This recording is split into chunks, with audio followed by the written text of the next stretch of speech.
Tila magic na tumatak sa mga turistang bumisita sa Siquijor ang unang beses nilang pagtapak sa isla.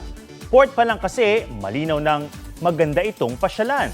Kaya G tayo dyan, kasama si Ian Cruz.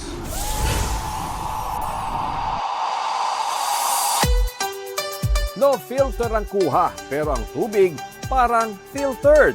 Tila sinala dahil sa linaw at linis nito. May entry ka na ba sa viral port entry? Kung wala pa, tara na! Welcome to Siquijor! Bungad pa lang yan, marami pang pwedeng pasyalan. One of a kind. Tipong port pa lang, masasabi mo na worth it yung pagpunta mo. Sobrang clear nung tubig. Actually, nakapag-swimming pa kami. Pinayagan naman kami. Kaya ayun, nakapag-tampisaw pa kami. Tatlo ba naman ang talon sa Cambugahay Falls? Kung saan pwede mo pang gisingin ang iyong inner Tarzan. Swing and dive. Angat! Go!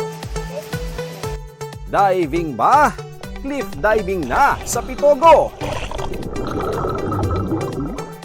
Maengganyo ka talagang tumalon dahil sa asul na tubig ng dagat.